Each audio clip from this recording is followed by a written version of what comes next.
Bring in our front bench to talk about that. With me this evening, remotely from the West Coast, former British Columbia Premier Christy Clark. She's a senior advisor with Bennett Jones, and former Conservative Industry Minister James Moore is here. He's now a policy advisor at Edelman. With me here in studio, Marco Mendicino is the former Chief of Staff to Prime Minister Mark Carney and a former Liberal Public Safety Minister, and former Deputy Conservative leader Lisa Raitis with us. She's now the Vice Chair of Global Investment Banking at CIBC. Hi, everybody. Hello. Nice to see you. Let's start off with the trip in and of itself to Mexico, Marco. A number of months ago, I'm old enough to remember a few premiers talking about the possibility of going it alone with the United States, pursuing a bilateral relationship instead of keeping Mexico in the fold if it proved to be an irritant in the talks with the United States. Do you think the approach has changed, and is this trip meant to sort of solidify a reset?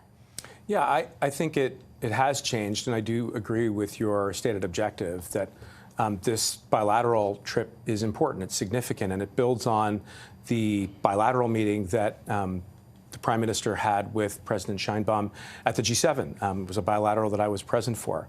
And I could tell that the rapport was positive. It was actually built on, I think, the shared priority of trade, because both Canada and Mexico are in the midst of negotiating a new economic and security relationship. It comes against the backdrop of the impending CUSMA review, which is anchored in the principles of economic integration and market efficiency. So this will be an opportunity, I think, for them to build on what I think has been properly characterized as a reset, and to look for new opportunities to strengthen the bilateral trade between both countries in this security partnership, which will be announced. Lisa, in your view, against the backdrop of all that's gone on with the United States, is it the right course of action to be, solidifying whatever we can with Mexico to keep it trilateral? I always like trilateral. I think it makes a lot of sense for the North American unit. But I would say that if you think about, what's the purpose of this? There's two purposes here. One has very much to do with making sure that you still have an open communication with Mexico, no matter what's going to happen with the United States. But the second is a political one. And just like I think was said earlier, Mr. Carney, the Prime Minister, does have to show that he's having some kind of traction or some kind of movement on what's happening on the trade front. And these kinds of meetings and MOUs and statements are all very, very helpful.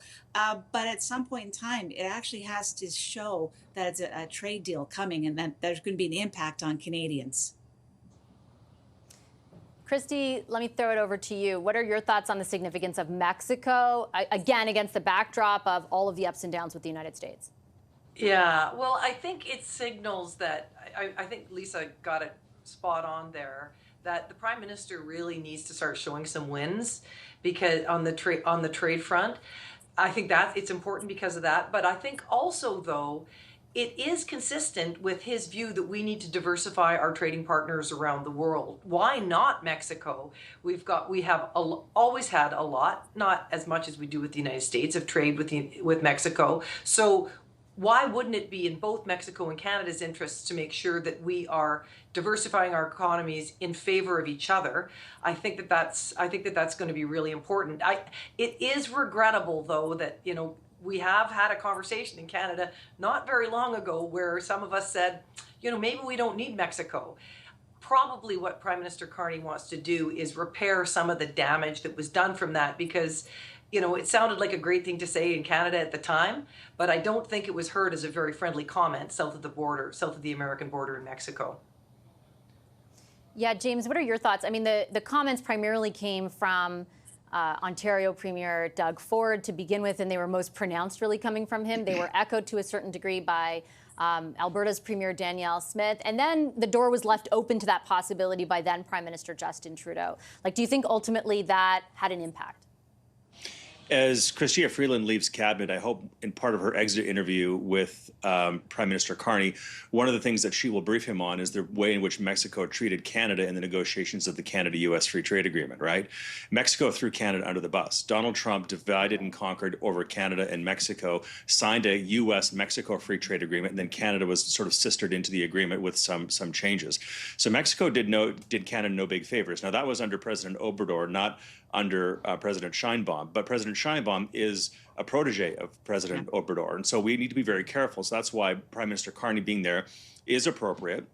to get a sense of where she is on the current agreement and whether or not she would go in a different direction substantively, and maybe get a sense into strategically what the Mexican approach is going to be to Donald Trump, because there's still more than 3 years left in his mandate. We might find some agreement on some substantive changes in CUSMA going forward, but I think most importantly is to get some kind of alignment on tactics about how to move forward, because I think it's in Canada's best interests, probably Mexico's best interests as well, to go slow on this agreement and to sort of move forward at a more measured pace to make sure that the President of the United States does not get into a position to abrogate CUSMA entirely. So having alignment on strategy, or if the President moves forward more aggressively, to have some kind of alignment about what the timing would be so that Canada doesn't get thrown under the bus like we were in the past, because that was clearly not to Canada's strategic benefit.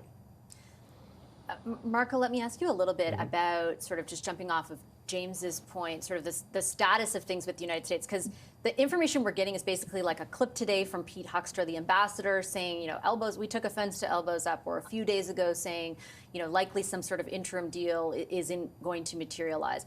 Is it apparent that, most of all of this will just fall to CUSMA and however that process comes about? Well, certainly it seems like it's trending in that direction, and the CUSMA review does allow for a conversation to revisit some of the concerns that have been raised by all the countries who are parties to the agreement, and to see if there can be improvements to the agreement going forward. But I want to come back to the other point that my colleagues made around the importance of the relationship between the principals here. And one common point that I think that the Prime Minister enjoys is a strong and positive relationship both with President Trump as well as President Sheinbaum.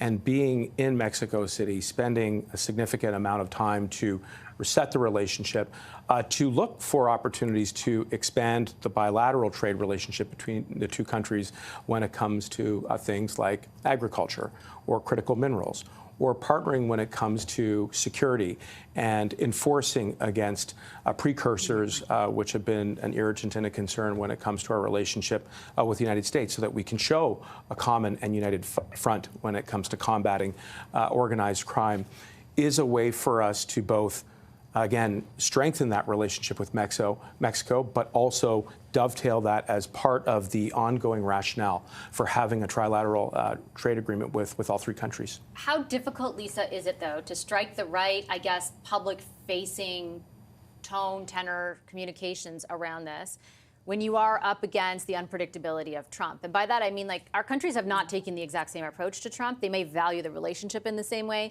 but our country has levied more counter tariffs, for example, than Mexico has. I don't want to give too much credence to how Trump reacts, but obviously his reactions often lead to decisions. What kind of balancing act for Canada and Mexico is that right now, or this particular visit? Yeah, it's really interesting. I was listening to James talk about what happened the last time, and it's very much true. The fact that even though we're showing that we're friends with Mexico, we want to do a deal with them, we want to have some kind of trade with them, the reality is that they're going to look first and foremost to the United States. And if it does come push to shove that it's either the US or Canada, we know where they're going to go. Also, you have to guard against whether or not, as James pointed out, they're going to play us off against each other, meaning the United States is going to play Mexico and Canada off of one another. We do want different things at the end of the day, I think. I think they're two different countries seeking two different trade deals with the United States based upon what's important to each of us. One of them's in a better position, I would submit. I think that's Mexico right now. But there's nothing wrong with Mark Carney going down there and trying to at least have a conversation with the president, because there may be a time when he needs to call her again.